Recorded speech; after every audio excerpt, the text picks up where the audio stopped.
Hello, everyone, and welcome to tonight's school committee meeting. Tonight we have Mrs. Romano and some of her students with us. Can I ask you guys to lead us in the Pledge of Allegiance, please? Absolutely. You guys ready? Ready? 1, 2, 3.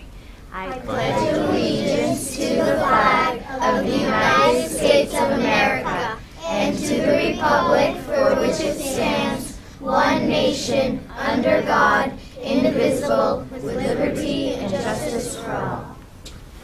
Thank you, guys.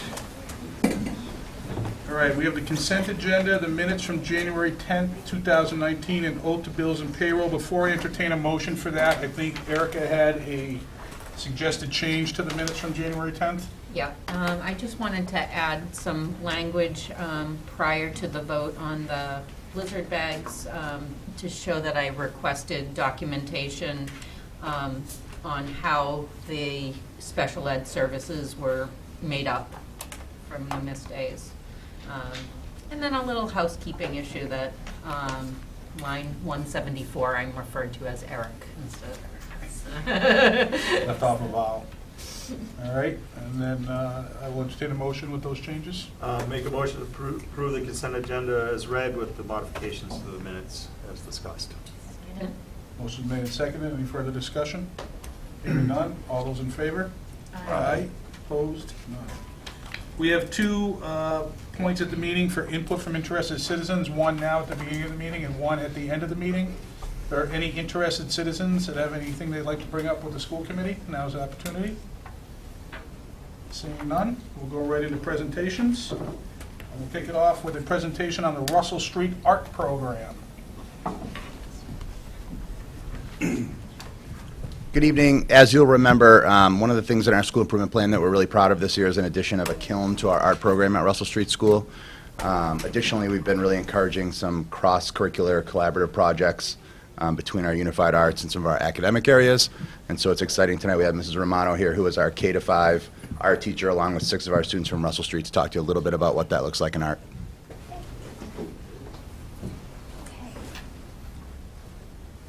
Good evening. First of all, I'd just like to say thank you for letting me have this opportunity to share all of the great things that I get to share every day with my students, K-5.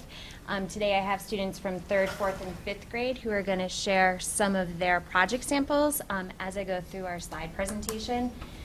So as Mr. Bizidlo said, you know, it was a really exciting opportunity for us to be able to put the kiln into Russell Street School. It's something that's really been allowed me to extend our curriculum and our opportunities for our students. So we can advance to the next slide. So I just wanted to kind of give a little bit of a framework for what I do in the classroom most days. This is a model that we learned during professional development over the last year or so. It's called the Get Ready, Do Done model. I utilize it in the classroom because it really allows me to share out what the finished model is going to look like, and then break it down with the students into the different steps of what are we going to do, and then what do we need to do, what do we need to have in order to be able to do that. It's fantastic. It really is great for the art room, especially. It's cutting down on how much talking I'm doing and really allowing the students to be independent learners. So throughout the course of the classroom experience, they can just look at our learning screen, as we call it, and they can go back and they can see if what they have in front of them is in fact what they should be having in front of them. Here we have some fifth graders forming pinch pots. These photographs were actually taken last week, so they're like midway in the process right now. This was the first step in their creating of a cupcake lidded container. So the pinch pot format is what's going to make the actual cake of the cupcake. And now we're going to be learning this week, actually we started today, learning how to roll coils, and that's going to form the actual lidded frosting, if you will, of the cupcake. So it's actually 2 parts. So both of those parts will dry, and then we're going to be able to glaze them. If the 5th graders actually want to come up to the front of the classroom here with your cards, you can share a little bit about that experience, okay? Here, why don't you guys stay right here? It's okay, I'm right here too. Yeah. I didn't read their names, so just. Oh, of course. I'm so sorry. Absolutely. So this is Kai. Kai's in 5th grade, and Kylie's in 5th grade also. And they have a little bit that they want to share with all of you. I liked how the clay felt in my hands. It was cold and gritty, and you could feel the sand. I also realized it was harder than I thought to make. Nice job. I liked being able to experiment with the clay before we made the final project. I had an idea of what I would do going into the real thing. Nice job. Thank you. So one of the things that I've been doing is building in like a practice day where I introduce the skill. We work towards practicing it and so that they build up their confidence and they have a better understanding of what's being expected of them. So then the following week when they come in, it's not, this is what we're going to do and we're going to race through it, but they feel more confident, they feel more assured of the process, and then obviously our results are definitely going to be stronger. So we're going to switch to 3rd graders. These 2 photographs here kind of capture what the next step would be after projects get fired in the kiln. These 3rd graders made pinch pots earlier in the year, and then this is our Glaze Station. So in the classroom, there's different spaces that are set up, and the kids actually rotated to the different tables to be able to choose the different glazes they wanted.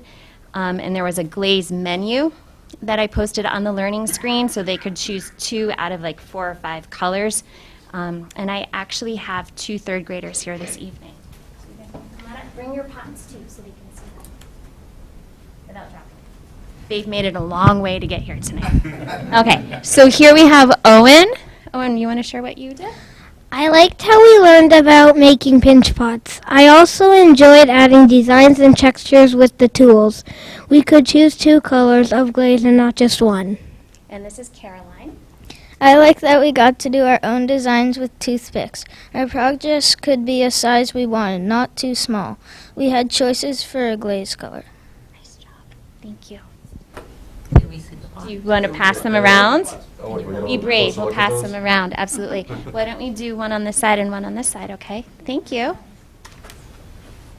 What's really neat is we're building on skills. So 3rd graders do this, and then when they get to 5th grade, they're adding the second step with the lidded top. So they're going back and reviewing a skill that we've introduced and practiced, and now they're going to have another experience with it. Oh, very good. Nice job. Who wants to buy it off? I like it. I like this one. Oh, and I heard talk about cupcakes and glaze. Cupcakes or not? No, these are just the yeah. You want to grab that back? What's time. really funny is 4th graders right now are doing paintings of ice cream cones, so like the classroom is just full of sugar, in theory. So this photograph right here, these photographs capture part of the process, which is more about like what I'm doing behind the scenes, which is like the whole management of, up to 130 projects all at the same time. So there's a lot of moving parts. So it's just really important to have like process and routine and have everything labeled and know where things are and make sure that nothing gets broken. And then these are some examples of finished pinch pots. We were so excited to get them passed out right before holiday time. I realized I hadn't even taken that many photographs, so this is like probably the 1 photograph of finished pinch pots that I had to work with. Okay, so then we're going to switch gears. So we have a wonderful space at Russell Street. We have the think tank, and we have Heidi McGregor, who is working in that capacity, really working to facilitate projects with classroom teachers. When she was still doing 4th grade classroom teaching, we worked on this paper circuit project at that time, but really had kind of like a hard time with scheduling and all of that. So it was fantastic this year that she was available in the think tank to really team teach with me because it's the blending of art and science which really made this project come to life. We can go on to the next slide. Awesome. So here we have kind of the process of what we were trying to capture together. The top slide at the top left corner is an example of a circuit board construction that they would be doing in science class with their science teachers in 4th grade. All of the students in 4th grade experienced that prior to the experience that we had in the think tank. And in some cases, it was kind of happening simultaneously. That's Heidi right there, co-teaching with me in the think tank with one of the 4th grade classes. So we're kind of establishing what the kids already have been exposed to, and then how are we going to translate that into a different format and blend art into it. So what we did is we introduced the idea of paper circuit making, which utilizes copper tape, an LED light, and then a small battery and a little clip. And the idea is that you build the circuit inside with the piece of art on the outside. So it's actually like a greeting card, if you will, that opens up and has the circuit inside. So we did a lot of work brainstorming different items, different things that actually illuminate, and we had a lot of conversation about illumination. We spent a whole week brainstorming different items that would illuminate so the kids could really narrow it down. So that was a really neat fusion, if you will, of art and science together. I'll have my 4th graders come up to share their thoughts and ideas on that project before we wrap up. So this is Emma. Do you want to read what you have? I liked the circuit project because it was very creative. We combined circuitry with art into one thing, which was the card. And it was very special to go to the think tank because we normally don't get to. I also thought the process was very smooth, not bumpy, and it turned out to be really good. Thank you. And this is Wyatt. I really liked making my circuit project because it was really cool to make the out of the eel, and then I can make the circuit underneath it and have it all lit up. I really like how the eye can glow red. Yeah. So let's hold it. You want to actually walk that around? Do you mind showing them up a little bit more closely? Emma, would you like to bring this one over to that side just so they can get a closer look? Oh, yeah, right. One of the things that was really neat about the think tank process is being able to like maybe capture a few different students that otherwise might not be so into the visual arts and letting them have that opportunity to blend it together. Did you make? The star up there. Oh, very cool. This is really great. It's cool. It is, isn't it? Very good. Cool. Good job. Are you sure you don't want to expand the program, go right down to Russell Street and grab these kids? I'm nervous following this. I have no handouts. That's funny. So I don't know if anyone has any additional questions or comments. That's everything that I have on my end. Just out of curiosity, how long does it take in the kiln to do a batch of pots? So, so from the beginning, like in the classroom, we would introduce it, so we'd practice it and then make it, and then it takes probably a week or two for them to dry, and then I load it into the kiln. And the kiln, if I remember this correctly, heats up 88 degrees per hour, and then it has a running temperature for a project like that at about 1800 degrees, and then it runs for a certain amount of time, and then it cools down incrementally 88 degrees per hour until it's ready for you to open up. So you kind of have to really like look at the calendar and look at like when you're in the building, because I also share responsibilities at Shaker Lane as well. So just to kind of like manage all of that. But it can take like, 3 days, give or take, to make sure like everything is done. And you can only do like one class at a time? No, I can actually do a whole grade level. And so with the pinch pots that you saw that were done in 3rd grade, I was able to fit 120 or 130 projects in there with room to spare. And so with 5th grade projects, I should be able to fit most of everything that I need in one batch as well. Yeah, so it's a nice size for the needs that we have in our building. Yeah. There's shelves, so you just kind of stack the shelves according to the height of your projects. Yeah.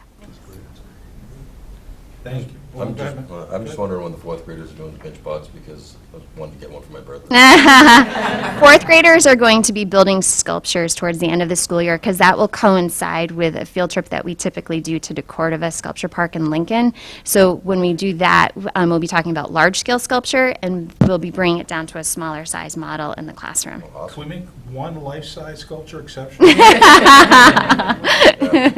That's good. I think the answer is no. That's great, thank you. You're very love having welcome. You guys, thank you Thank for you. coming. I was only kidding, you don't have to stay to the end of the meeting. You can leave whenever you want. Thank you so much for Student representative report. Hello, everyone. So there's a couple things going on as we move on to February. So at Shaker Lane, they have partnered with the Massachusetts Department of Transportation through Safe Routes into the School program. The organization promotes safe ways to walk and bike to school. So on Wednesday, February 6th, they have a winter walk and roll to school day where families across Massachusetts are encouraged to participate. They walk and go on a bike. So Winterfest is tomorrow night, and it's a family event filled with games, basket raffles, and cakes. And at Russell Street on February 5th, there's a school council meeting. On February 6th, there's a PTA meeting. And on February 7th, we have the town-wide band concert at Littleton High School, 6 o'clock. At the middle school has a family volleyball night on the 31st, and the 6th grade has their kids' night out on February 1st. At the high school, tomorrow is the last day of midterms, and the winter semi-formal dance is next Friday at Devon's at 6 o'clock. Thank you. Thank you. All right, now what we've really been waiting for. Ivan Bagasic is here representing the Littleton Electric Light and Water Department and proposing an engineering grant and scholarship program. Steve, if you could start. Oh, he's going to run the whole, okay. That's right.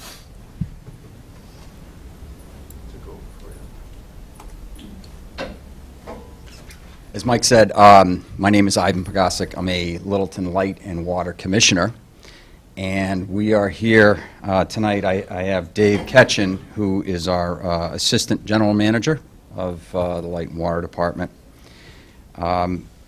First, let me say thank you for having us tonight. We are excited to introduce this dual enrollment program that we are funding.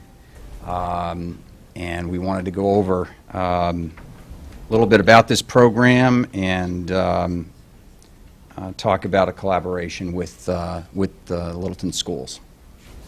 So what we're proposing is a dual enrollment program that we're going to fund for Littleton High School students that are interested in pursuing engineering engineering majors and to take courses in the fields of electrical, mechanical, or environmental sciences, things that correlate with what we do over at the Light and Water Department. Of course, there's a benefit where students can earn credit towards high school completion or college degrees. There's another benefit to this.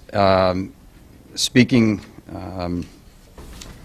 as someone who has college-age kids, when a kid comes up and says, I want to do this, and they have no idea, you know, what does that entail? What is environmental sciences? What is that all about? Well, selfishly, when you write that check, you kind of want to know that, hey, I'm really interested in this. So this might have some benefit where somebody who thinks they want something, and they may decide, well, that's not for me, and the parents are happy that they don't get that call 3/4 of the way through the first year. So what are our goals? We want, yeah, a lot of people have been there, yeah. Our goals are, again, to provide this opportunity, and you're gonna see a video in a second here on someone who was an intern with the Water Department. We want to create an internship program for Littleton students. And not only that, students that partake in this dual enrollment program, we want to have the ability to offer a college scholarship to those students as well. So, as part of experience, we have a short video here. This is an intern, Devin, who goes to another school district and interned with the Water Department. This really, when I saw this and saw that we were having an intern and offering this to somebody outside the district, I said, why can't we do that here? We need to do that here. We need to do that for Littleton residents. It's part of the, we're part of the community. We want to give back and offer this opportunity. And Water Department is working to create a dual enrollment scholarship opportunity for Littleton High School students interested in pursuing college degrees in electrical engineering or environmental sciences.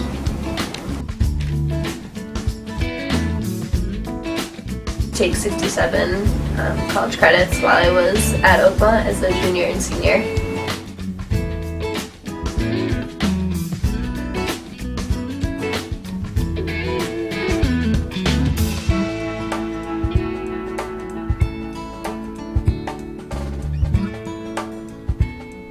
Devin has been an incredible asset to the water department right from the beginning.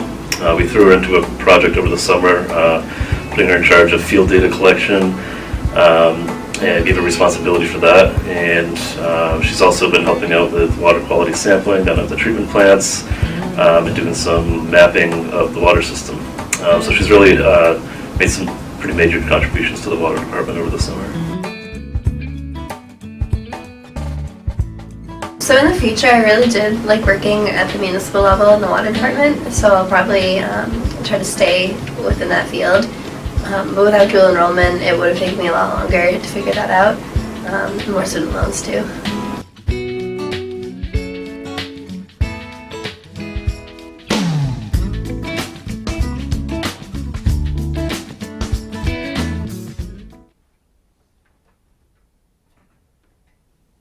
So we put together some requirements, and nothing is at this point set in stone. What we want to do is work with school staff, work together jointly to come up with requirements and a process for getting this done. Some requirements we put down. Initially, we're thinking opening this up to junior and senior students, having a minimum GPA of 3.0. And then, of course, the course has to be related to what we do, which is in the lines of electrical, mechanical, and environmental sciences. And again, the process, as I indicated, this is not set in stone. We want to work together.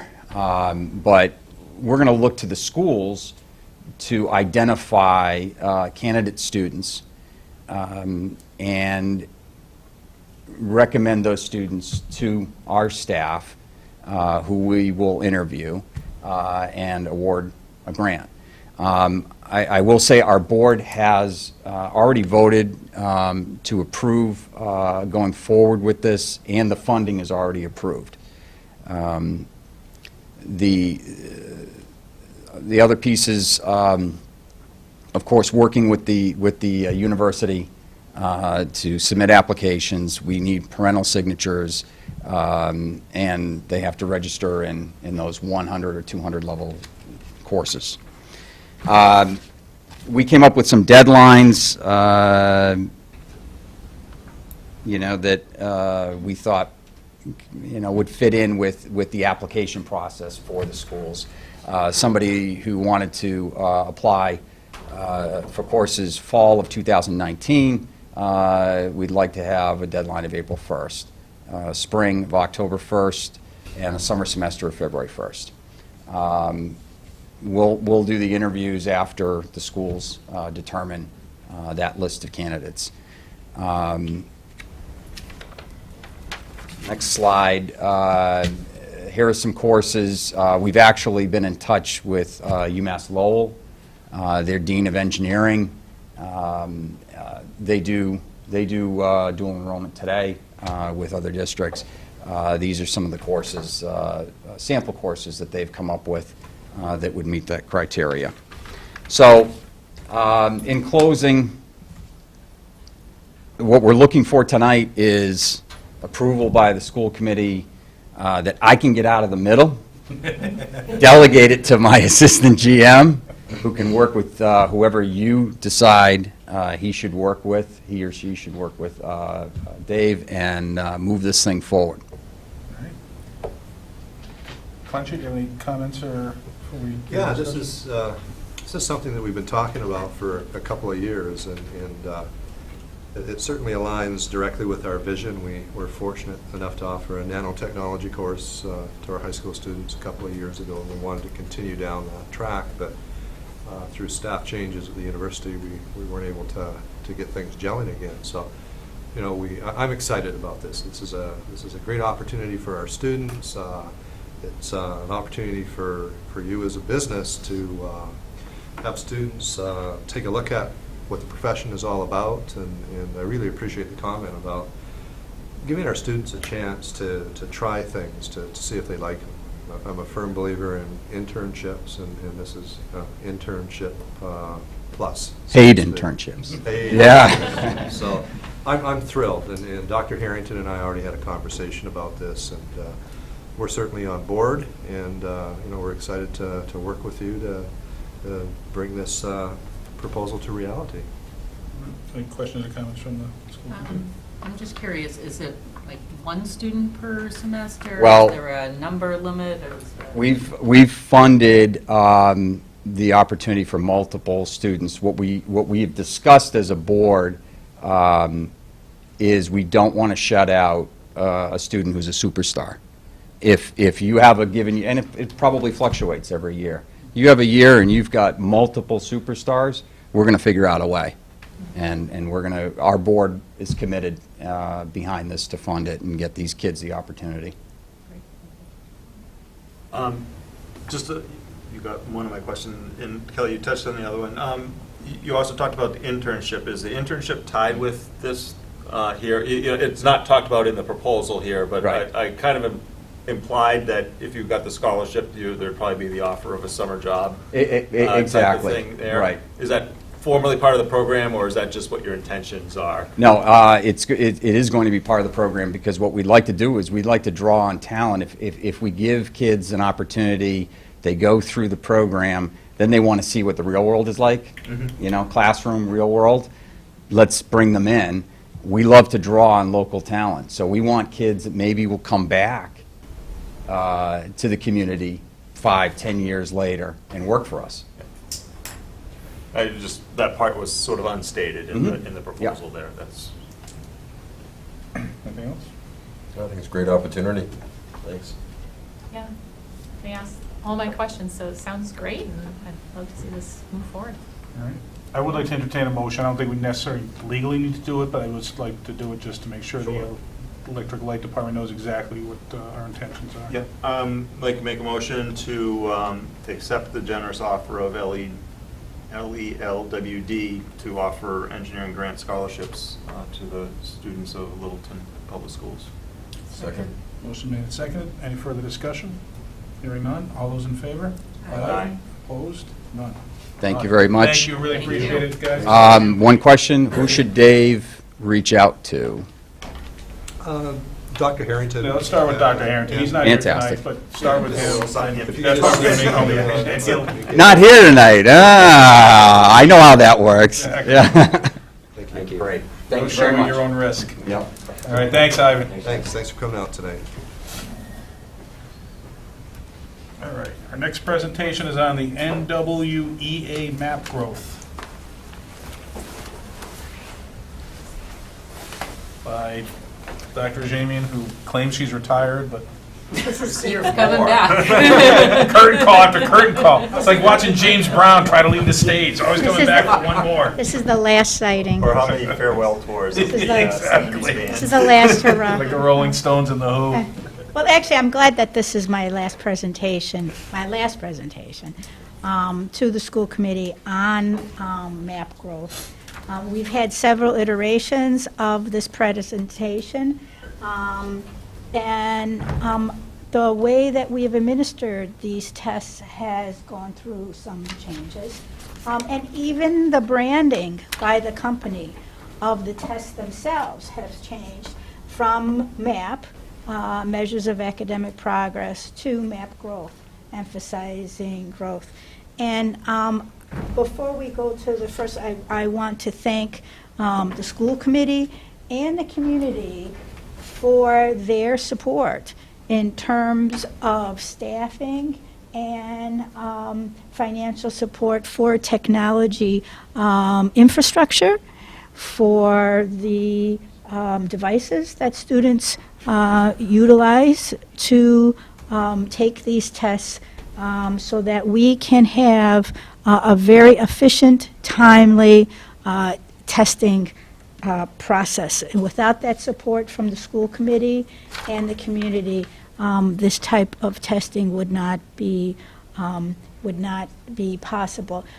This, as I said before, this is a different iteration, somewhat changed from before, because we do have new members of the school committee and want to give some foundational knowledge to what the MAP growth assessments are, and also to share, we have staff with us here, to share the latest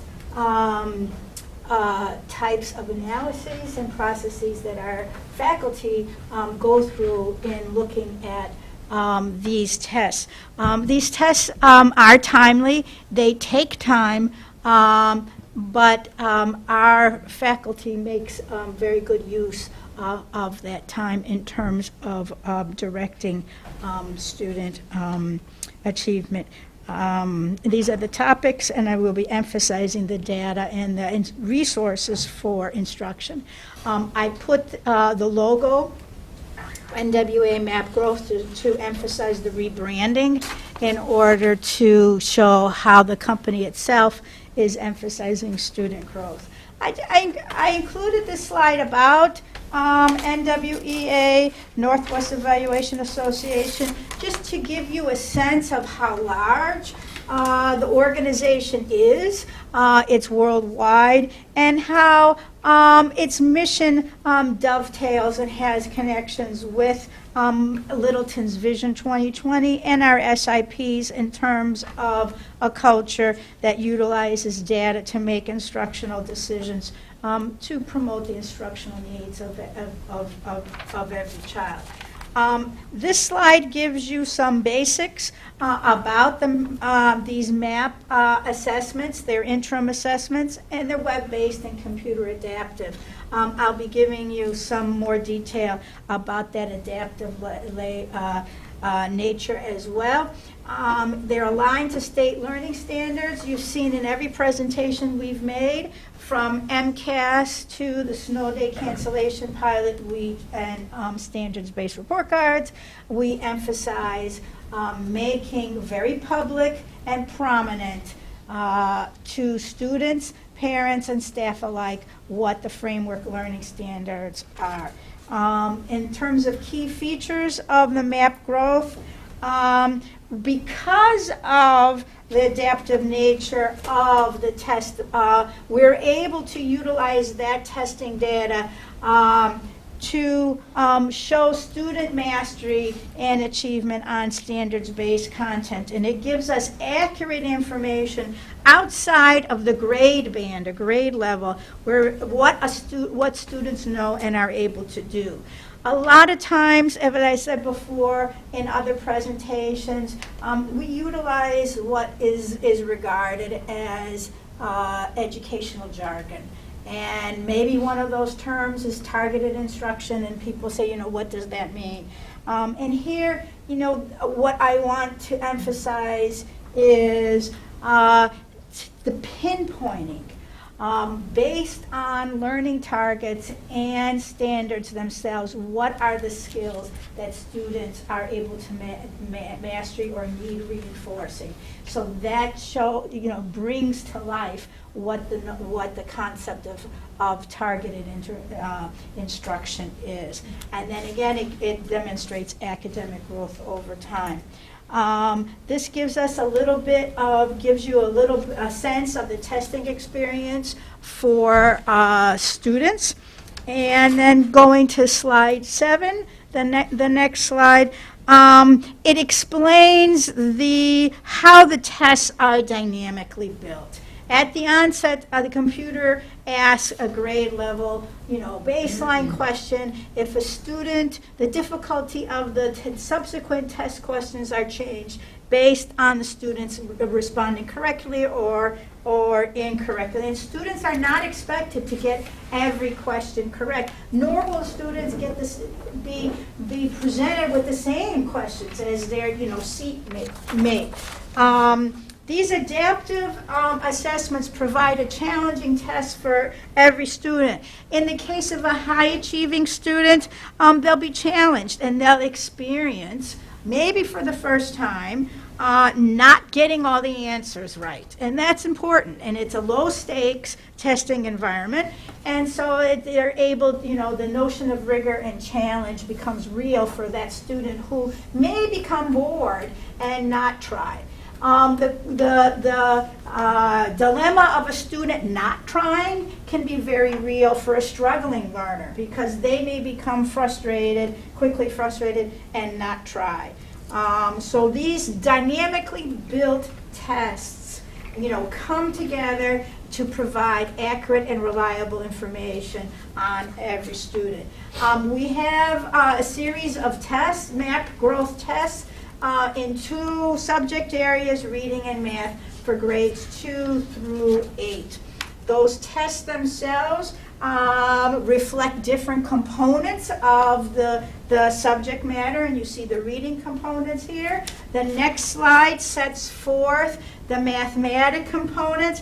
I emphasize the underlying grades 2 through 5 and grades 6 through 8. The standards are grouped at the elementary level and then the secondary level. Think of the test as just one long test.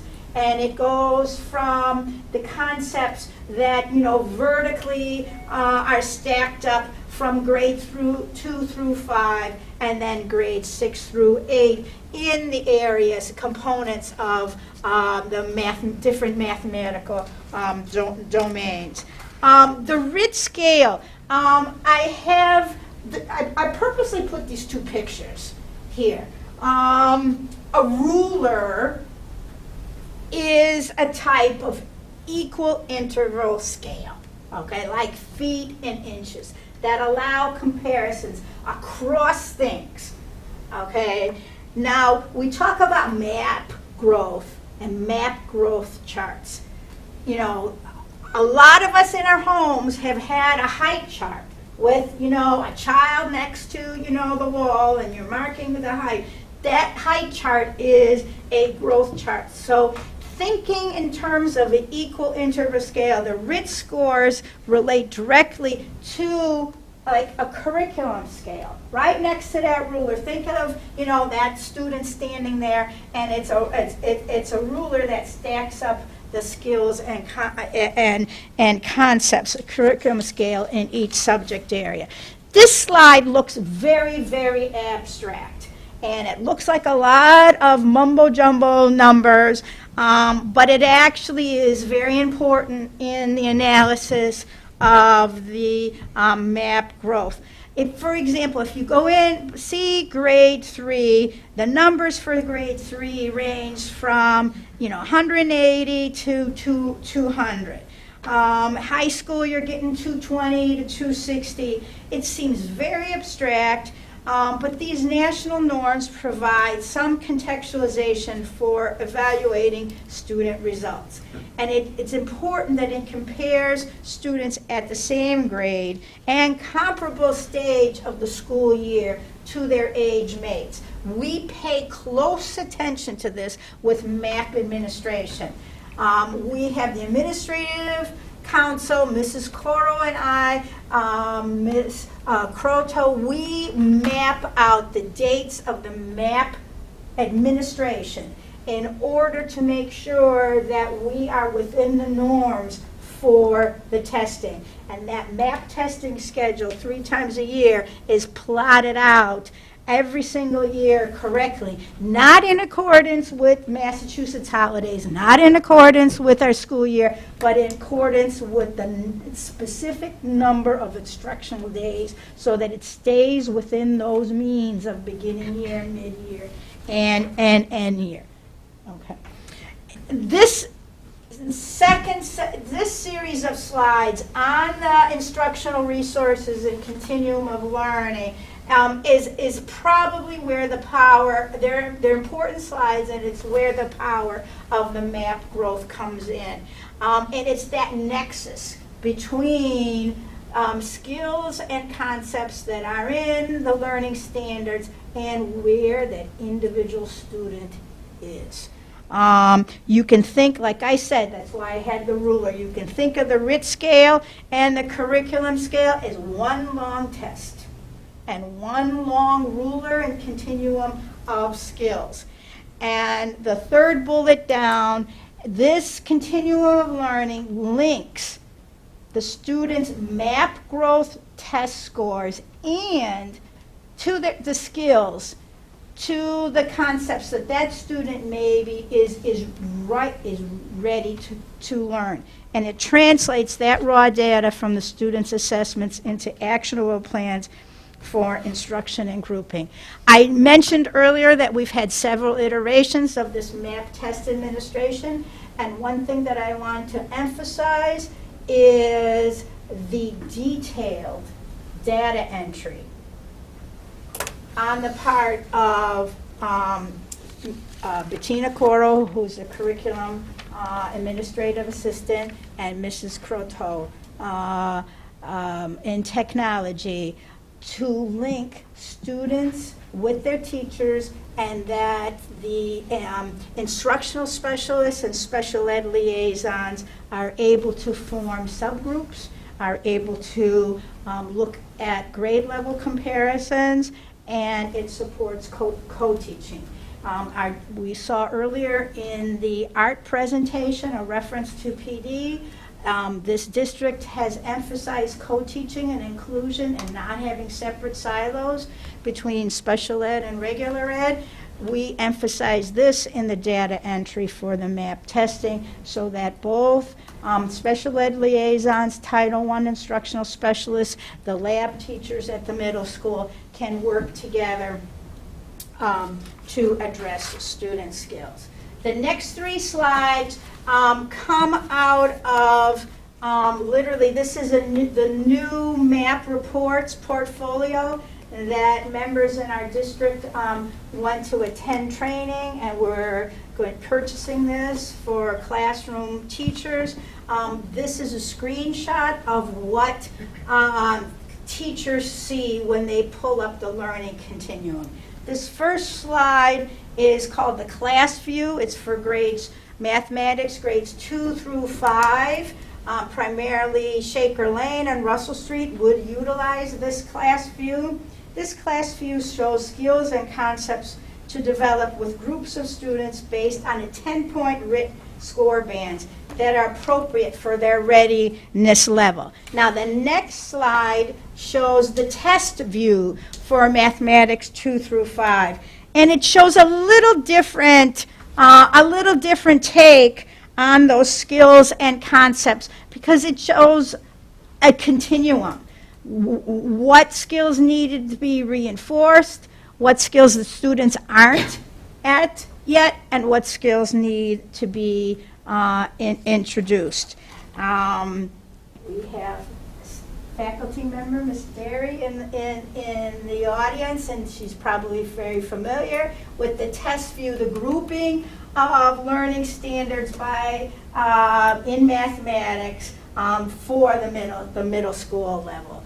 And I can attest that the middle school mathematics specialist, lab teacher, and faculty members utilize this very, very much. At the end of the year, each year as part of transitions in Littleton Public Schools, the grade level reports for MAP testing are created, PDFs are made, and teachers at the receiving grade level receive an overview of what the grade level who's coming in. So that grade 6th grade teachers receive an overview of what the 5th grade scores last year, and similarly 3rd grade receives what 2nd grade got, and on and on. Going to the next slide, this image here of the bullseye shows how at the individual student and class level, we can zero in on a precise measure of student abilities. And this also brings to life, or brings to light, another educational term, differentiation of instruction and targeting instruction rather than guessing where the gaps are. We use this to provide academic support for targeted interventions at the elementary level. School committee has had multiple presentations about RTI process, Title I academic support at the elementary level, and the middle school math lab and reading lab. I've emphasized the dynamics of the immediacy of the reports. These are some of the key reports that are utilized in Littleton. And as I said, recent iterations of the MAP Growth Administration have profited from a more informed and detailed data entry so that special ed liaison, instructional specialists, ELL teachers, and classroom teachers can work together to address student needs. This slide shows some professional development, and it's important because a side aspect of this slide is for me to emphasize the involvement of the assistant principals. In August 2018, we had the NWEA account representative met with district and school administrators to review updated MAP growth reports. The Shaker Lane assistant principal, Mrs. Deacon, has emerged as a real instructional leader. She was involved in this training.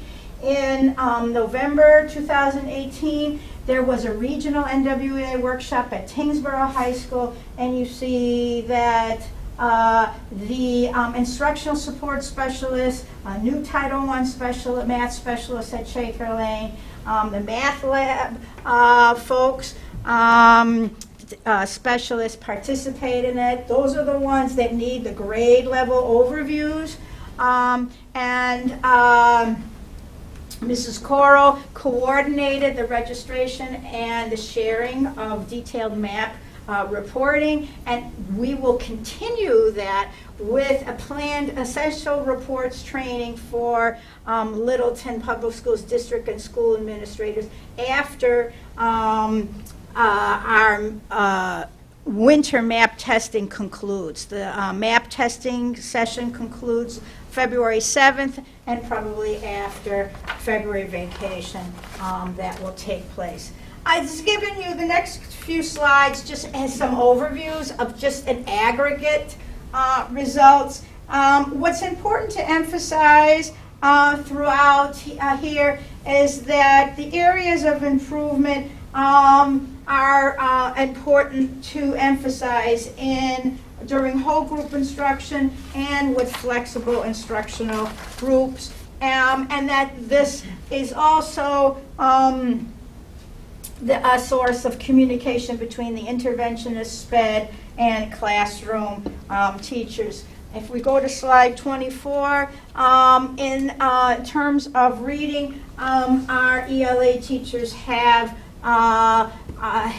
continued to emphasize informational text.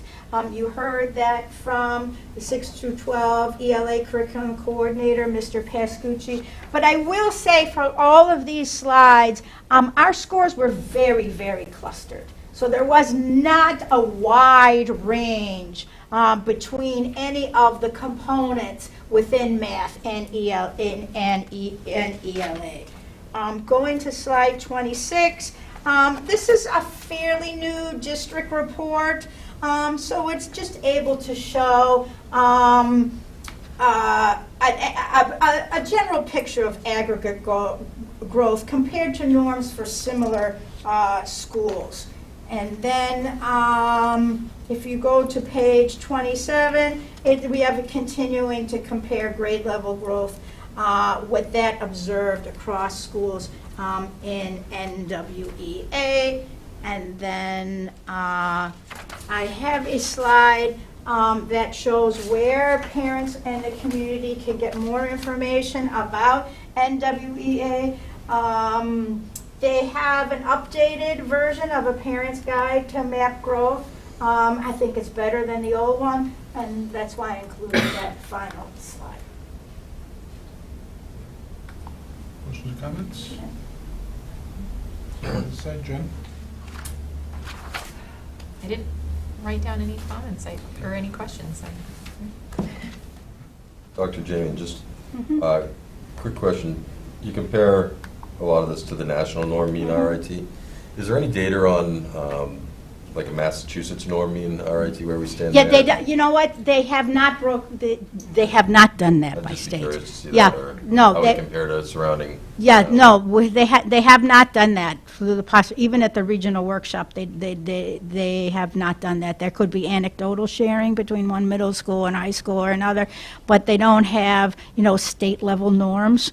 They have not done that, and like maybe one indication of where we stand in terms of state achievement or state performance results would be a connection between MCAS and MAP testing. And truthfully, in the past, we have not found that to be very beneficial. First of all, that was before MCAS 2.0, so there's not a lot of data in a comparison of a large-scale testing to MAP.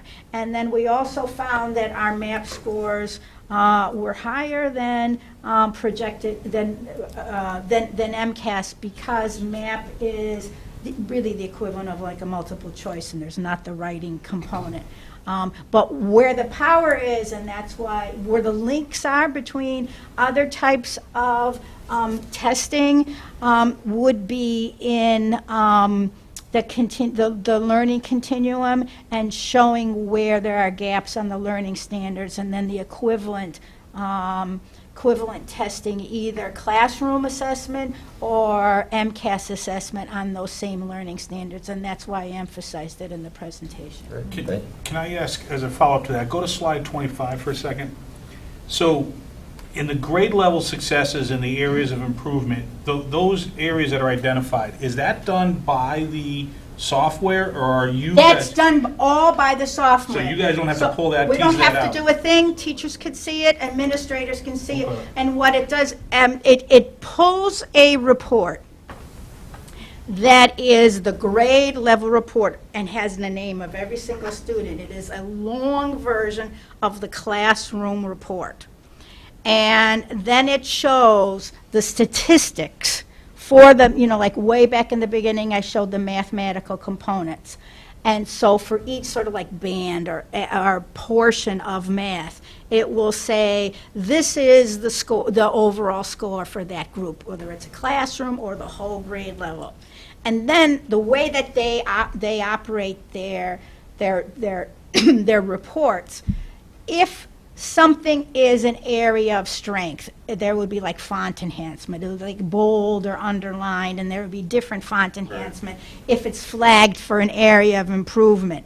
Literally, this year, there was no font enhancement because all of our scores were clusters. There wasn't anything that was really hanging out, as a big difference between any of the math components or the ELA components. But I did emphasize the need to focus more on informational text, because that always comes out a little lower, and it's important because of the change in the framework. But the software identifying those. Software successes identifies areas, all of this. That's different than MCAS. You guys have to tease Exactly, that out. exactly.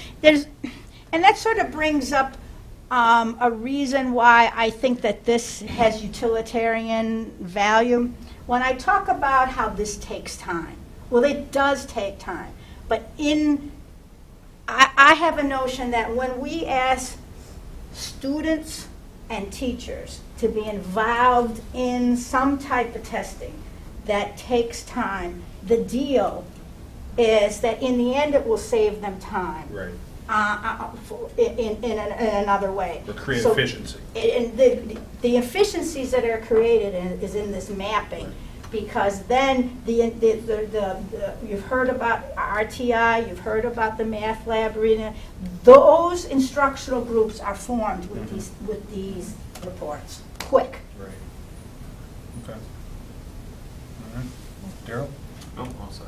Erica? Yeah, a couple things. When a teacher gets data from the incoming class, are they getting a general report, or can they see their specific students' information? Their specific students' information. And are they seeing like just the spring scores, or are they seeing the growth as well? You see both.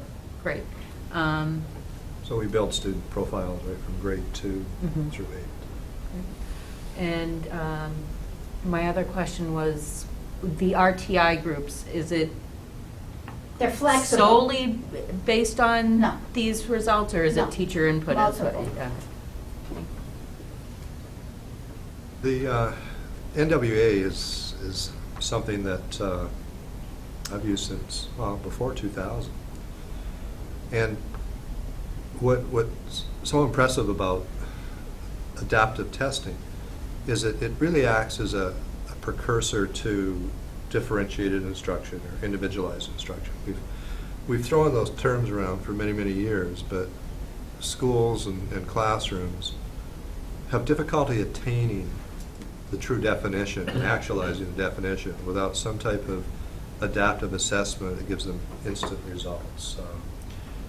I did a mass implementation in 2000, and I was amazed at how it helped transform teaching in classrooms.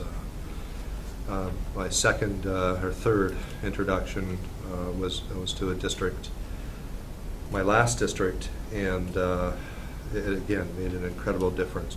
Teachers had the tools to understand where their students were, hence they could tailor instruction to those students. I really attribute this, most superintendents never have the pleasure of having a school named the National Blue Ribbon School, and I did. And it wasn't in this district. I'm hoping it will be in this district someday. That would not have happened without utilizing map testing.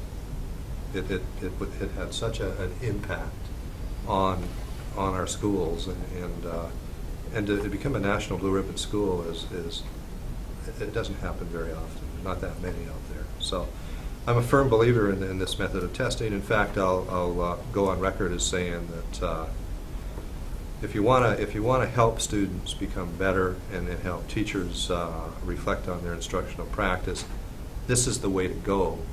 MCAS is more of an accountability measure. The results really have minimal impact on what we do in our classrooms because we don't get the results for months, and our kids have already been promoted to the next grade. There was a real competition for adaptive exams versus regular standardized exams. And a lot of the Western states adopted something called Smarter Balance, was an adaptive exam. NWEA originated out of Oregon, so it was kind of interesting how people clustered in terms of the development of standardized exams. Personally, I think we would have been far better off going with an adaptive exam years ago, and something to this caliber where results were instantaneous for teachers and students to see. And Jerry Lynn, I remember way back when we first brought this to the district, it was a steep learning curve because there's a lot of knowledge and understanding of statistics and the understanding of the platform, and to go online was incredible way back then too, because we typically weren't offering online venues to our students until we brought NWEA to our district. So. But I want- One comment. Can we go up to slide 13? Mhm. So this is real data, correct? This is NWEA's national norm. National, but real data. Real. If you look at the mathematics from grade 1 through 8, if you look at the end of the year score and then you look at the beginning of the year score for the subsequent year, there's a drop every year. Mm-hmm. You think about, we give that long break, and you're not doing math every day, and you regress, and you catch up, and you move forward, that's fine. But it's, you look at the reading, and there's a little, sometimes there's a little drop, but it's much more stable, because we encounter Yeah. reading by accident, right? Yeah, A we lot do. of times. We don't encounter math by accident as children all that often. That's true. So I Yes. thought No, that that's a was very good point. interesting. No, it's a very good point, and, Yeah. We actually had a common practice in the schools I was a principal in, and as a district leader as well, where teachers would spend 2 or 3 weeks at the beginning of the year reteaching the previous highlights of the course. And in the schools I was a principal in, we would re-administer the final exam, and just to check what their knowledge base was after we did that review before going on to the new curriculum. So. Interesting. And I would just want to end again with the thought that I started with, that, you know, the connections between Vision 2020 and NWEA, those connections are because of the support of the school committee and the community for the technology infrastructure, staffing, the instructional specialists that were hired as a result of showing this map data. All of this, you know, creates a culture that's tied to technology connections and utilizing instruction to promote student growth, and we thank you for that. I'd like to thank the teachers too, because as you talked about, it was a big learning curve to introduce the online testing to the classroom, because that was not happening really at all prior. The learning curve and the professional development to use the information in a meaningful way. And it is impactful in the classroom to have to administer the tests and Yeah, break and up that it's, time. and it's not inert, and we've had changes in administration. We've had new assistant principals added, and they're instructional leaders. We have new principals, and, you know, this process is not inert. They have kept this culture alive. And you have a situation in multiple venues. You have Russell Street extended their grade level data team meetings from, you know, 2 hours to half day. The instructional specialists review these reports in those venues. The middle school, their team meetings and department meetings, math and ELA work on these. And then finally, one of the reports are shared with parents during parent conferences. So we have utilized it. It's, you know, there have been many times there are expensive computers or computer programs that are purchased that sit inert, and that's not the case here. And that's not just because of one person. It's really because of the team of administrators and teachers. Great, thank you. I'd say goodbye, but. You'll be back. Because We don't buy it. Because she said it was only her last map presentation. That's right. She didn't say it was her last presentation. In a movie, sometimes they come back. Next, we're going to talk some more about the snow day cancellation pilot, but before we get hear from Beth Steele, we did have impact bargaining, 2 meetings with the LEA. The second one was today, and we came to hopefully an agreement that needs to be ratified by the LEA next week, and we'll have to vote on ours. It was a good discussion. A lot of it just centered around professional language about assessment and different things like that, protections for the teachers, which was expected and fine. But there was one other thing that was a little bit more in depth, which was, again, the idea of, you know, do the students do the work if we don't actually have the cancellation? So, you know, we talked about we're going to give out 3 bags at the beginning of the pilot program, and the assumption was that they would do the 3 bags regardless of how many actual cancellation days we had. In talking with the LEA, they went back and talked to their membership, and Dr. Clenchey took because we met 2 weeks ago, and that started this discussion. And subsequent to between the 2 meetings, the LEA went back and polled their membership and got information, and Dr. Clenchey went back and talked to the teachers and staff that had worked on the pilot program, and we reached consensus that rather than issue the 3 bags initially and require it to be done regardless of how many actual cancellations we have, we will actually only do the work if there is a cancellation. So 3 bags are going to go out. If there's only 2 cancellations, the 3rd bag won't be done. If we get to 3 cancellations, we'll give out the 4th and 5th bag, but again, they'll only be required to be done if there's actually a 4th and 5th cancellation. So, and we'll hear some information about the FAQs, but because of that, I feel like it's a significant change. I'd like us to revote our support of the program, the pilot program, given that change. Okay, we'll do that subsequent to hearing from Beth. We can have a discussion about it, obviously, before we have it. Entertain a motion. Thank you, Deb. Yeah, thank you for having me back on this topic again. In your packet was the FAQ, which we've mentioned multiple times.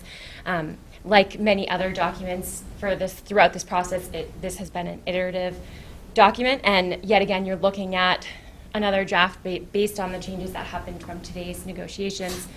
This will be updated to reflect those changes where they apply to the answers. So a couple of things that just to note about this document is that there are 16 questions total, and what we did was use other FAQs from other districts as guidance with regards to what questions are commonly asked, in addition to asking people at school council meetings. But we really catered it to our district specifically as we did the program, because we wanted to make it fit Littleton, which is unlike every other district in Massachusetts. And so throughout the document, you'll notice a couple of major things, one of which is the differences that exist between each grade level in the idea of the length of the assignment, and then what the assignment actually consists of as well. Another major point that you'll see a couple times throughout is the flexibility of when students can complete the assignments. Again, we don't want them to have to complete them on snow days, and so we're still abiding by that. And then throughout a couple of the other different questions, you'll see some central tenets of the program, which we have stuck through in all the planning. And so just to point a couple of those out, in question 6, we have central tenet, the idea that student work will never be due on the day that students return to school, which allows for equitable access to the materials and to technology if need be, which again, that equitable access in order to complete assignments is another central tenet in and of itself, which is mentioned in number 8. Another central tenet is the idea of letting kids be kids and enjoy snow days.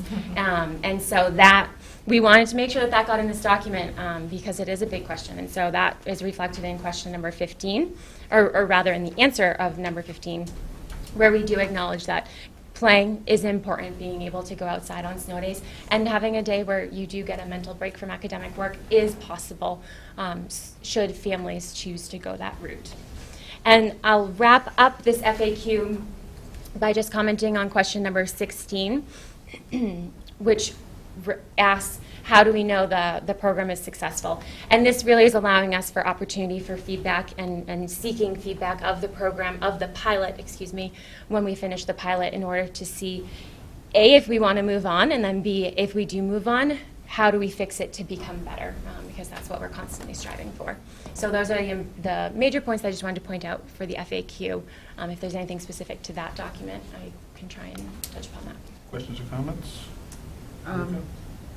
My question is more related somewhat to this, but also to the changes that were made. The original presentation, I brought up the question of at the high school level, most of the assignments are an hour and a half or 3 hours long. Mm-hmm. So if we only have that one snow day, are they only doing 1 or 2 assignments, so they're not doing one for every subject they have? Yeah, great question. So as the pilot stands, it is, so if we only have one snow day, that's at the high school level, 3 hours of work. And exactly as you just explained it, the high school assignments are broken down into either hour-and-a-half options or 3-hour options. And so students would, they would complete 1 or 2 of those assignments. And it really allows for them to dive deep into something. And that was something that we strongly felt. And then expanding on that, if we do have the full 5 days, do they then have to do one from each subject area, or is it their choice as to what they do? So there is student choice built within. The original, which I guess due to these changes, we're going to have Right. a couple discussions. The original idea was that students were going to have to complete, depending on the grade, some ELA and some math, and then 6 through 9, definitely some science. And then hopefully touching upon every other subject if we have the full 5. Again, with some changes, we're going to have to briefly just re-mention that, but the idea is that students are able to touch upon every class if we have the full 5 snow days. I'd just like to see that reflected in the parent information. Okay. that goes out, yeah. In the FAQ specifically? Yeah, so that they know, what is expected. Okay. Ma'am? Jim? Just a question, or from the clarification you gave from today. Can you just explain that once again so Correct. I can So- understand the impact? So what's going to happen is or as it's being discussed right now, the first 3 assignments will go out and will be communicated. Some of them are more like, for the elementary school, it's literally like a bag with an assignment. Obviously for the high school kids, it's the grid, and they get to pick and choose. But the idea is that 3 assignments will be available. As we encounter a cancellation, then they know that at least one of them is due. If there's a second one, they know at least 2 of them is due. If there's a third one, but if there's only 2 are due. Now, if some family, because that's the way they like to do it, goes and knocks them all out because they just don't want to have to worry about it anymore, well, that's certainly their prerogative. And if it gets handed in, I'm certain that the teachers, because that's how they are, will definitely give the feedback. But they don't have to do it. So if they choose not to do it, there's no penalty, there's no, nothing along those lines. The 4th and 5th bags or assignments will only go out, as we communicate that, if there is 3. Once we've hit that 3rd cancellation, the 4th and 5th will go out. If we don't hit a 3rd cancellation, the 4th and 5th aren't even going out the door. Right. But if they do go out, they're out, but they're not required until we have that 4th and or 5th day. And again, if they go out and somebody grabs them and does them because they don't want to have it hanging over their head, then that's fine. But if they don't do them and we don't have the cancellations, they're not required to. Okay, so the only impact that changes is just on whether or not students have to do it, and then whether or not the teachers have to grade and Correct. review it. Right. And does that have any impact on planning out services? I think really that's just going to be predicated on the, right. Yeah, there's no difference in that. I think the only difference would be that we would certainly expect it to be easier to replace services for 2 days than 5 days. But the challenge of replacing a particular day is obviously the same, right? But you just have more services you got to get replaced. Some of it's going to depend. I'm interested to see, and it'll change year by year. What's the distribution of cancellations? Right. If we get 5 cancellations in a 3-week period, which is entirely possible, then that's going to constrain the district in a lot of ways, as it would no matter what. Forget if we even had a snowbag policy, that just constrains the district in a lot of ways, and it's impactful. This is just another avenue that they would have to address in order to make sure we're delivering all our services and curriculum the way we expect to when we start a school year. But again, the idea is that by putting them out there, we're giving families, obviously for the pilot, it's in a fairly compressed time frame. If we do decide to move forward, they'll have a much more leeway to determine how they want to go ahead and get the work done. And then as a district, we'll have more leeway, because if we have one in November, then we got time to deal with it. So that's kind of the idea. And again, I really want to stress that, and this was part of the discussion with the LEA, this is a pilot, right? And we didn't want to make too many dramatic changes because we've gone this far down the road with the pilot. We may very well, as a district, make significant changes once we've piloted it and gotten the feedback and seen the impacts. We'll be able to make much more informed decisions about what worked well, what worked as expected, what didn't work as expected, and, you know, what kind of was a surprise to us that we have to realize we have to deal with one way or another, positive or negative. So there's still a lot that's going to happen, and we may decide that it's not as beneficial as we thought, or we may decide that, you know, it's beneficial to a degree. You know, that there's a lot that's going to happen. So this certainly isn't and Beth stressed the iterative aspect, and I think that's something we've been stressing from the get-go. And I think it'll be iterative, even if we do go forward, it'll be iterative year by year. It has to be, right, in order to make it. True. That's the way we do things. Can I ask one more follow-up Sure. question?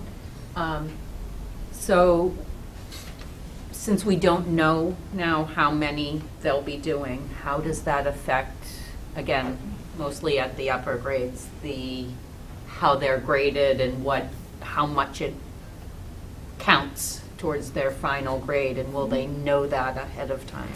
Yeah, so I think same idea is that the students are going to know about all of this up front. And so we'll inform everyone, all the students, of how the assignments are going to be given out, how they have access to them, their choice board, how they can pick the assignments, but then also how they're assessed on the assignments. And so they'll see the common rubric right up front, and so they'll know.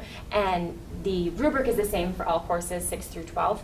The difference is how they're assessed within the course. And we're asking teachers, since we're partway through the year, we can't ask them how they change their whole grading system at this point. But they have the option to grade it appropriately and giving them the professional respect of choosing how they implement it. So for example, it could be worth 1 quiz grade, or 1 homework assignment, or 2 homework assignments. But what is unique is that not every teacher, not all of our grade books are set up the same. And so it kind of gives some flexibility. But the important thing is to inform the students up front, and we're asking teachers to make sure that they do that.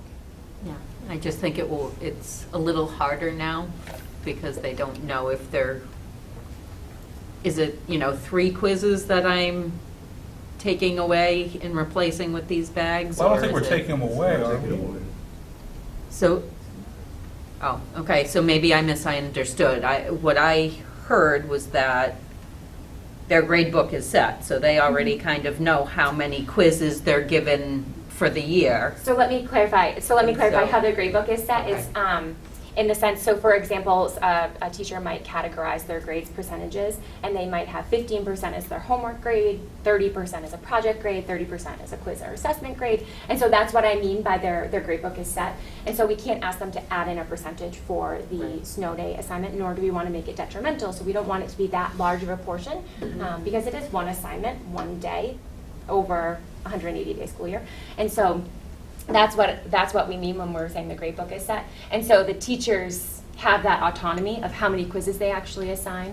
So if they say quizzes are 15%, that could be 2 quizzes or 10 quizzes. But it's just Right, that. right, Okay, yes. okay, Right. thank you. And some teachers will give 10 quizzes, Right. and some will give 4 quizzes, because it could be the same subject. Right. Just that's how they decide to do it. Right. Right. Thank you. Yeah. Very good. Okay. Thank Thank you. you. Do we have any other discussion before we want to entertain a motion? All right. Ms. Pye, I will entertain a motion.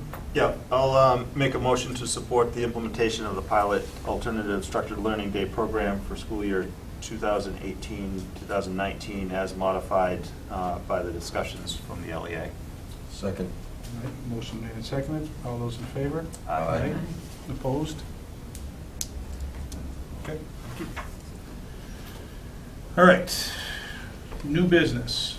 An operational policy on website accessibility. And the reason I stressed operational policy, this is not a school committee policy that goes in our policy manual. This is for the administration and staff.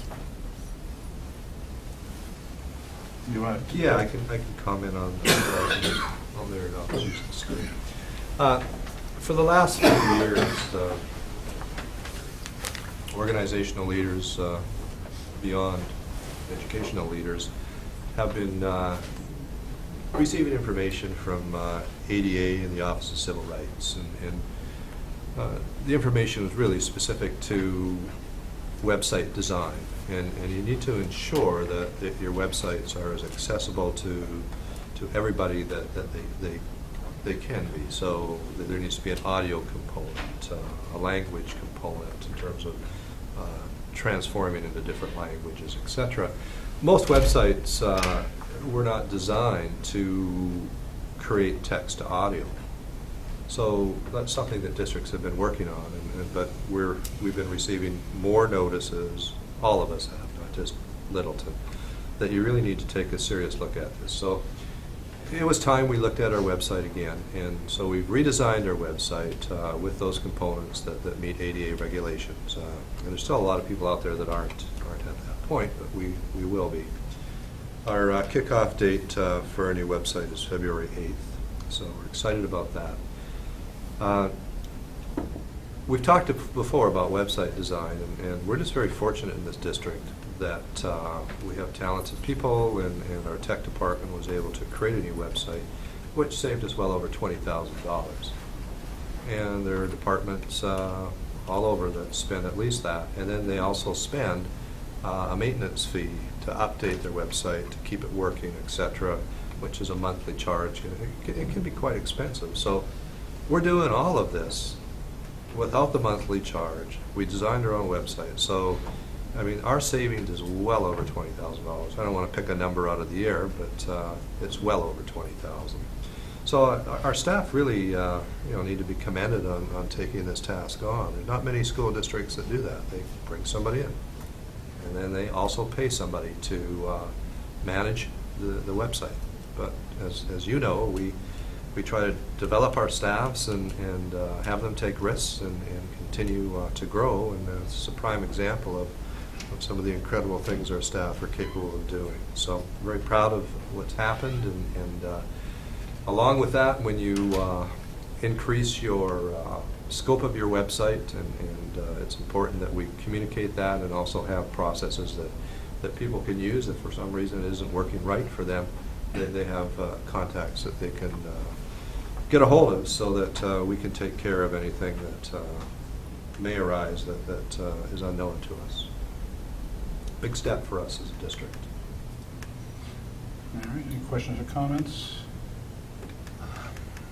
I do. I did a little bit of just a little bit of reading on this prior to coming tonight, and I'm pretty good with the first two major sections of it, because what I've seen from other districts, as well as looking for the formal guidance from the pieces there, is I want to call it WAG, but it's WCAG level 2. It seems to be a goal right now because of difficulties in implementation. I don't think the federal government provided crisp definition of what exactly is required to meet the pieces there, other than pointing towards those guidelines as it there. And what I've seen other districts doing is kind of stating that they're doing a best effort on meeting those pieces there. I think waiting a little bit more for the formalization, but recognizing that as people identify issues and concerns, they're ready to adapt or to try to address the pieces there.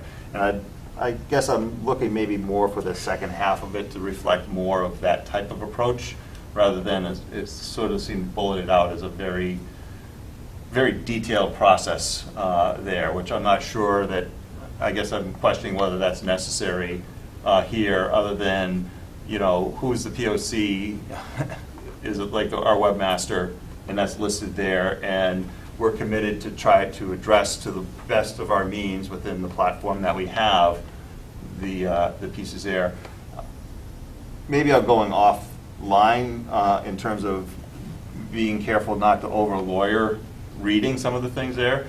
But one possible interpretation of the audiovisual requirement for all videos posted could impact our ability to post student projects without having a text translation of it, right? So before we say that we are going to do everything in there, I think we need to maybe just start the steps towards recognizing that we are going to strive towards that compliance. But before we jump to something that could be a random interpretation of a regulation, I think we need some more guidance from the federal and state level that I haven't seen been provided yet. So I guess I'm supportive of us making sure that our website is ADA accessible for members of our public that have issues with it, but I'd like it maybe be a little bit more tailored in terms of how we're going to address those issues as they get identified.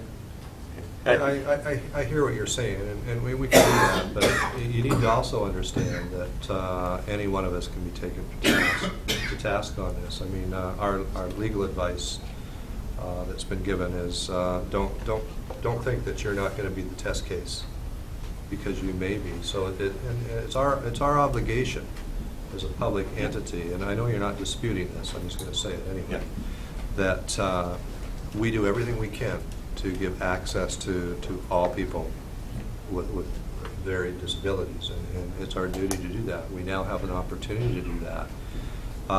The legalese, we don't want to make it too soft, so it comes back at us if we're one of the test cases. So we can relook at it again. But I mean, we've sent this to our lawyer and on and on and on. So again, we can soften it, but it's already been scrutinized by our legal department. I hear you, Daryl. It's one of those areas where yeah, maybe they haven't given us much guidance, but it doesn't mean that we won't be taken to task and have a settlement that we probably won't want to see. So we're trying to protect us and do what's right.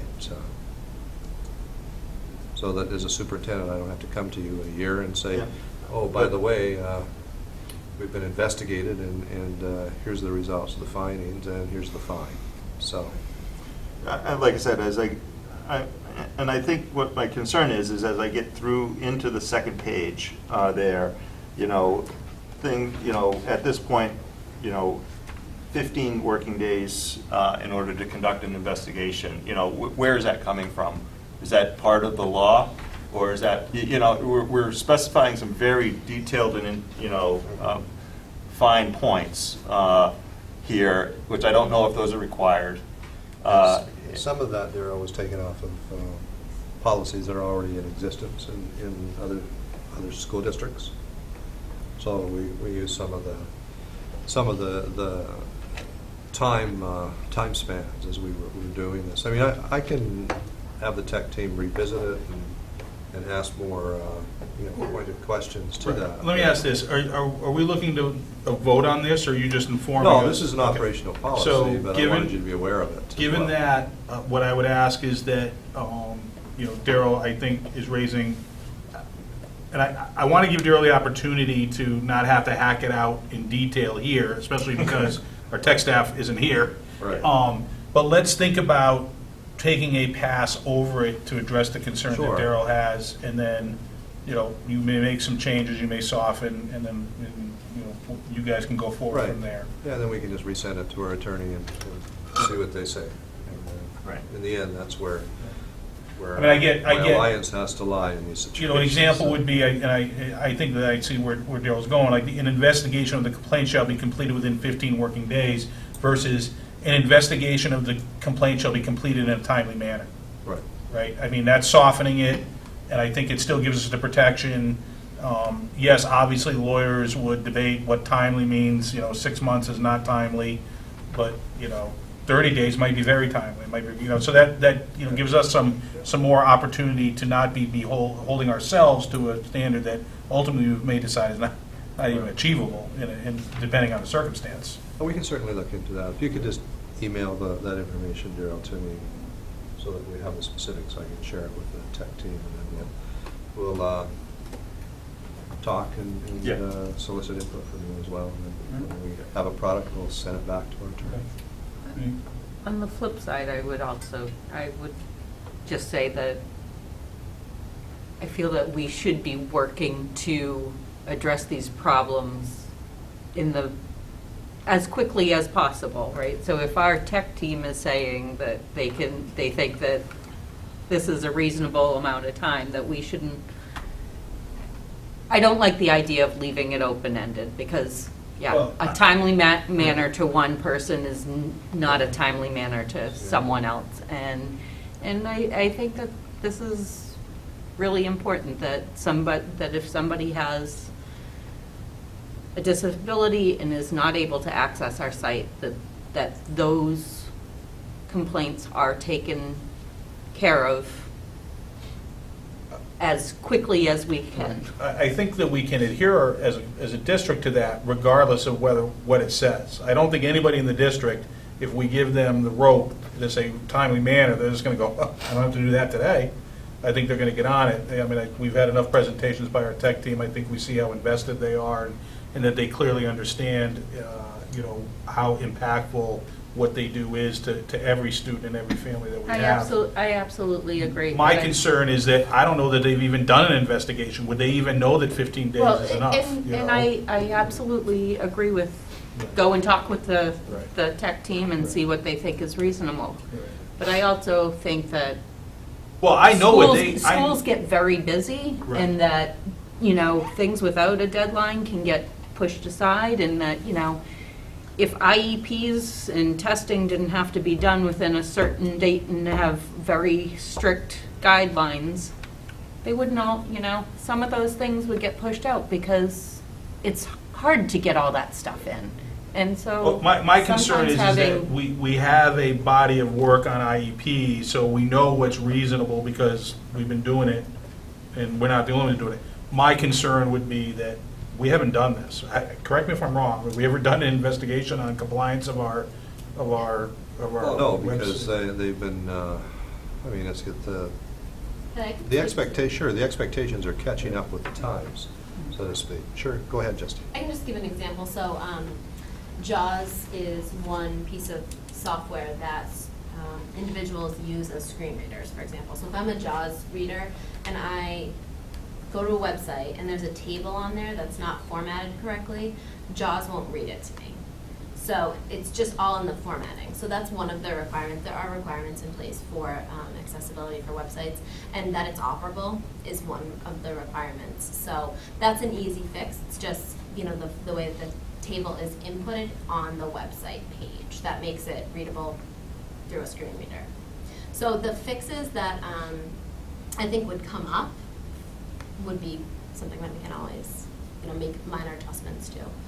The way that things are scanned in, PDFs have to be octable character recognition, accessible. That's a fairly simple fix as well. So, I mean, it does, and Daryl, you're right, and it can make it more difficult to put some of the things that we're doing with our students on our website. We have to be, make sure we take those steps where we're in compliance, but we're going to have to do that anyway.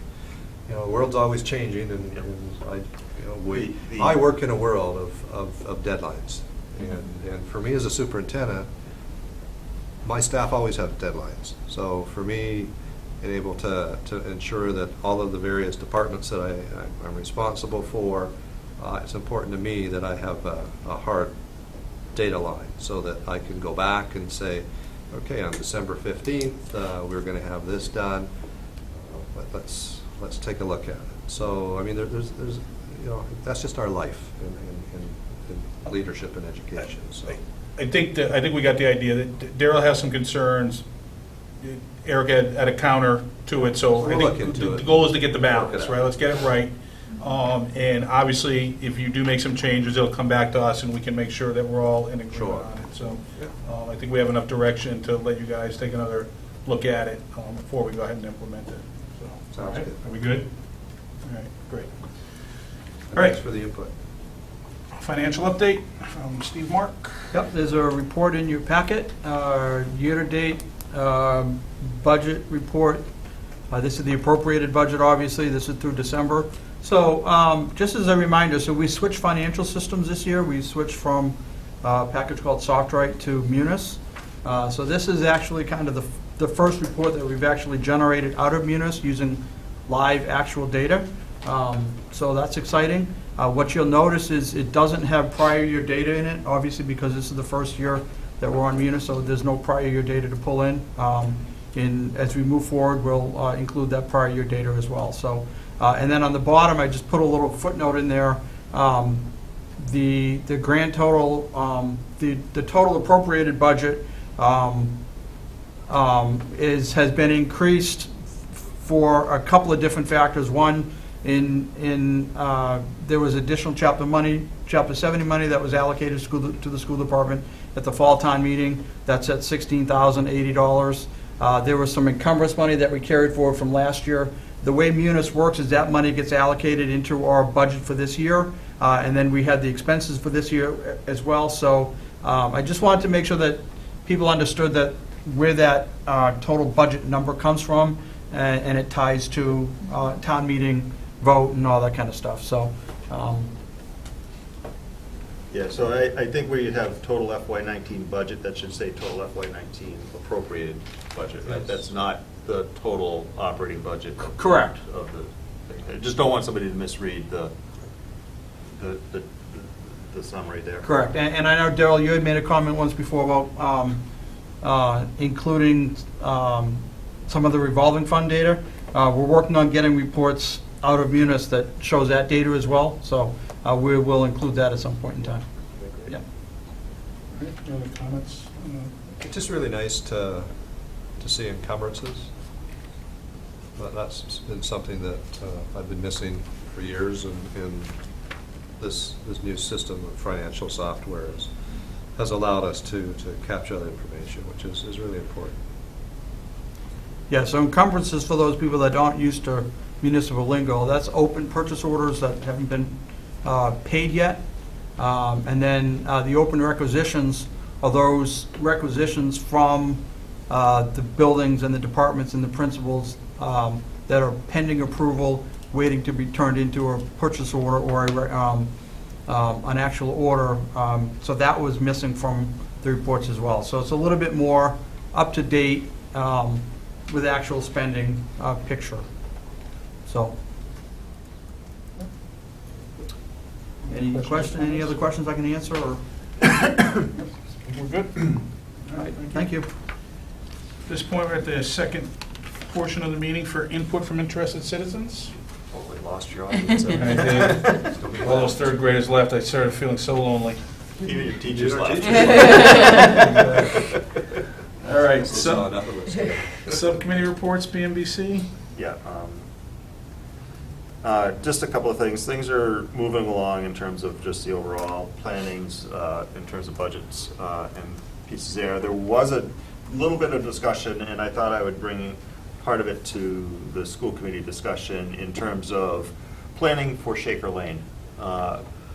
You know, there was some discussion about necessary repairs for the elevator, or I don't know how necessary they are, but there's some needs for the elevator there, which I think are reasonably substantial. I think the number 200,000 or so was brought up there, which leads me to two questions or comments that I wonder if we should be thinking about. One is there Massachusetts state money for emergency repair, the program there for things such as, would it cover things such as the elevator?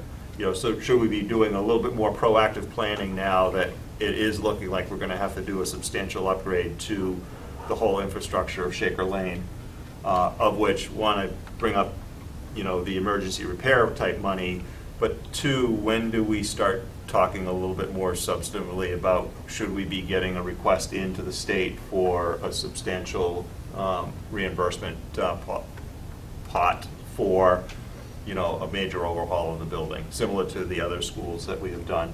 And I don't know what the timeline's on for the calls for those types of grant applications or whatever the formal process is called, but I guess I feel I need to bring that to, we ought to probably put that on our discussion timelines here.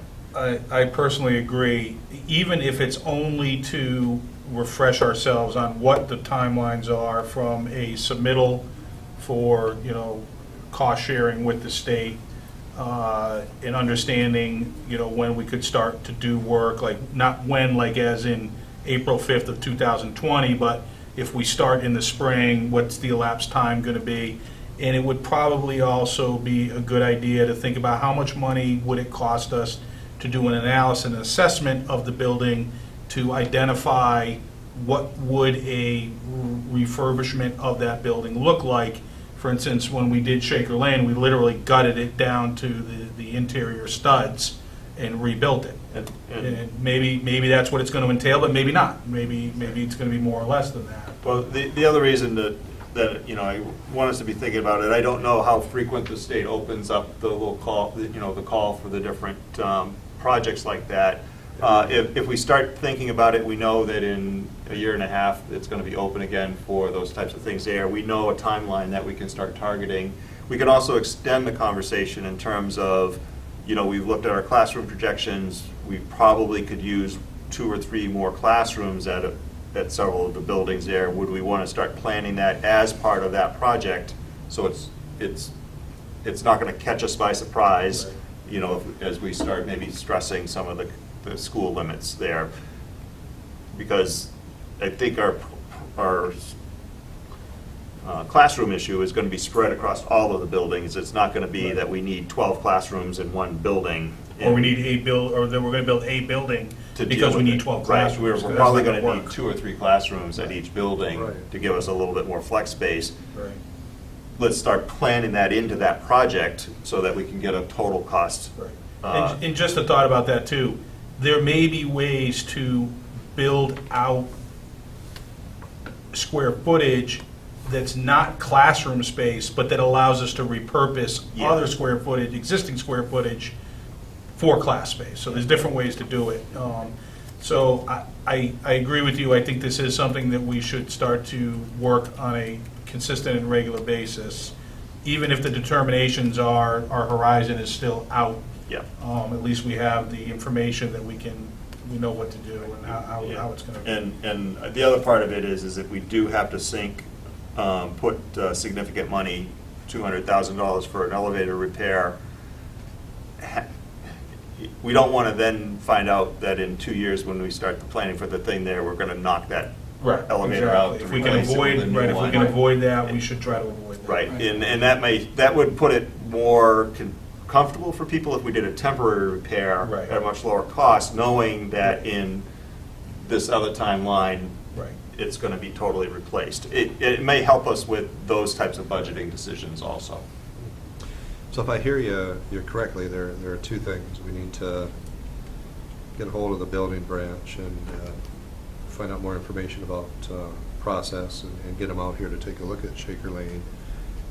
Have them give us some advice in terms of, you know, realistically, where would you fall on a list? Is it going to be 5 years, 2 years, 10 years? Yeah.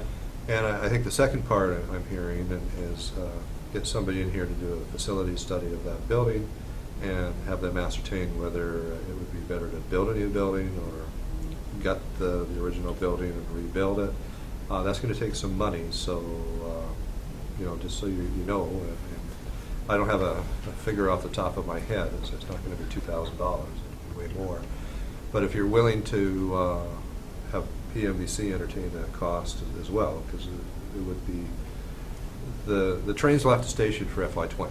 Right. So if you want us to do this, I guess what I'm asking is, do we want to worry about a funding source at this point in time, or just start the process and then have that conversation? I'm not necessarily looking for the funding source. I think we ought to start the process. If the mass building programs doesn't have any openings for another year and a half, we don't. There's no rush right this minute, right? And I think based on our other schools, we kind of know the timelines of how much prep you have to do for some of that, and then I think we actually even probably have some cost data of what some of those early studies may cost. Yeah. Rather than rushing into it, I think we want to just start planning that. There's some initial analysis you need to do as a district, and then you have to submit to MSBA a statement of interest, and that gets evaluated and prioritized within their projects across the state that they're dealing with. And then there's a process you go through, the building project, the design process, all with MSBA, and it's don't quote me on this, but it's a couple-year process. Is it a local decision, though, Steve, as to whether you renovate or build new? I mean, there are two possibilities here, and I mean, somebody's going to have to shoulder the cost of making that determination, and I can't see MSBA doing that. But I'm just curious. Are you aware of that process? I believe it's a local decision, and then you submit that decision to MSBA for funding. But plus or haven't looked- minus their input. we haven't looked at because, MSBA in like, years, so. when it came to one of our buildings, they said you're renovating it. They wouldn't approve us knocking it down and building a new building. Yet, you know, well, they said you could, but we're not going to reimburse you for it. So they set the limitation.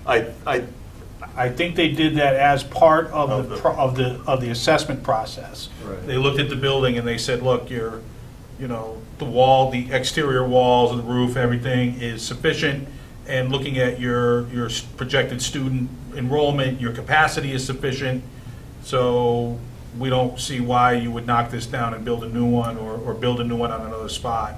There's no need for that, so we're not going to, you could do it as a community if you feel like that's what you want to bear, but from a reimbursement perspective, they didn't think it was gonna be money well spent for the state. So maybe we need to get them out. Yeah. So what I would like to do is, we can go, because Shaker Lane clearly is the next building in line, so we can start that process, and that's fine. And in terms of funding, obviously, we're not ready for that, but we may very well want to start thinking about what would it cost us to bring an engineer, architect, whatever, in to help us assess. Do that feasibility study. Right, and that's one thing, because I think Shaker Lane needs to be its own separate effort, because it is next in line. But I also would like for us to find out how much would it cost to bring an engineer, architect in to assess the other three buildings to find ways to add capacity. And I just want to know what it would cost to do it, so then we can think about, well, when we're ready, we know how much we need to ask the town and PMBC to find. And when do we start bringing other town boards into the, specifically selectmen, or so that they know what our vision is? Because, there's this big town needs study going on and lots of things that are in the air. So when do we start saying, this is needs to be on the radar The as sooner well? the better. I mean, so at the budget summit meeting a couple of Saturdays ago, early in January, I brought it up. I said Shaker Lane is next, and we need to start thinking about it. But I did it in a very general, kind of, even more general than the discussion we've just had. Yeah. So they're not, and it's been mentioned before. I It's think been we raised. started the process of telegraphing to the town. Yes. There's a big project coming up. We haven't scoped it yet. I don't think it's emergency status that we have to have something ready to go, shovel ready next June Right. to upgrade that building. However, I do get concerned as we start putting money into substantial repairs. That's a good point. Kind of thing there on it. And that's why, if we could see if the lift qualifies for some of that emergency money, since it is required by code to have that lift in that building, maybe there's some gray area in interpreting it versus a roof repair kind of thing there. Because we can't not have the elevator. Right. But per the discussion that we were just having about our website. Right? That's true, yeah. So. To your point, Erica, to me, we can't go to the selectmen or the FinCom or even the PMBC until we have answered our own questions about process and initial costs for assessment. Those are the two big things I want to know. What's the process for a build-out at Shaker Lane in terms of reimbursement by Because MSBA? they'll ask us that first thing. Right. And then secondly, it's going to cost us X number of dollars to assess Shaker Lane and X number of dollars to assess our other buildings. So once we have those things, then we can go and say, now, we don't know exactly when we want to do this yet, but this is when we do. Because there's a certain inevitability especially about Shaker Lane. But when we do, whether it's FY '21 or FY '22, this is what we're thinking it's going to cost. Now it's on there in front of them and clearly delineated and demarcated And then start the debate. Shortly after that, I think we could pull the cost from the previous two renovations that we did that said this is probably about how much engineering, this architect money we're going to need. Right. And then, based on that, we'll have to wait till that goes to know how much the actual bottom line would be. But I think we have some projects before that would put us at least in the ballpark of, Right. of some of those intermediate. But I do requests. think this needs to be something that we're regularly talking about and is regularly on the agenda, and resources are allocated at the administrative level and at the school committee level, because this is part of our oversight is buildings. And in that way, my other goal with this would be is then in the multi-year town projections, Right. we could start saying, based on these timelines, we know that in 4 years, we'll be eligible for a grant for this. So now they can start planning some kind of bump in the budget at that point. Or targeting retirement of existing debt and being replaced with this versus another project, or shared with another project, however the town is going to work that out.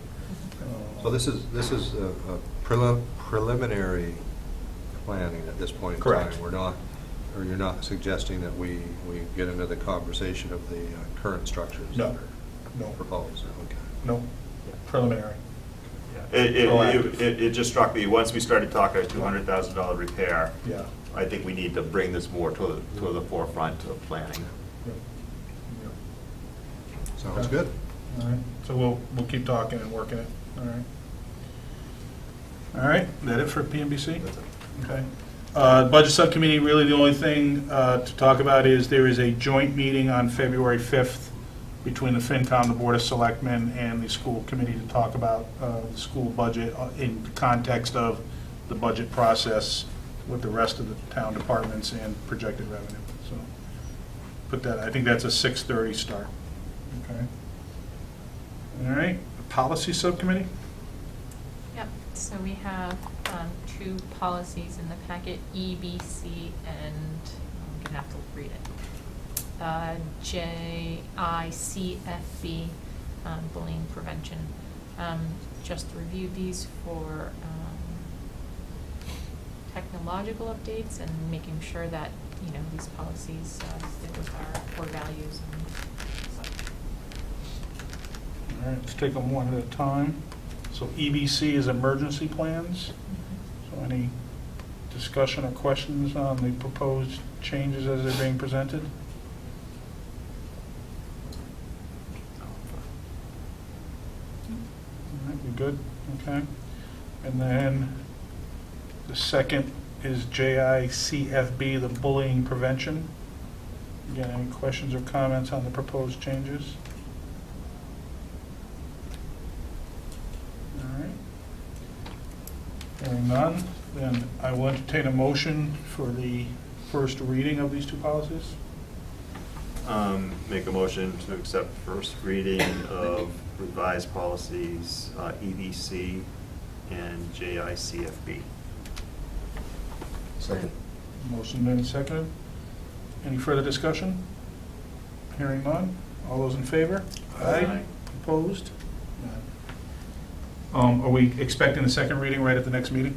Yes. Okay, good. All right, terrific. Any other business? I would ask that we have a short executive session so we can go over the information from the impact bargaining on the alternative structured learning blizzard bag program thingamajigger. So that, That's the technical term. I need a motion for that, and that will be a roll call vote. Make a motion to adjourn into executive session for purpose of discussing finalizing the agreement with LEA on the blizzard bag project with no intent to return to open session. Second. Motion made and seconded. This is a roll call vote. Erica? Aye. Darryl? Aye. Matt? Aye. Jen? Aye. I say aye as well. All right, thank you, everybody.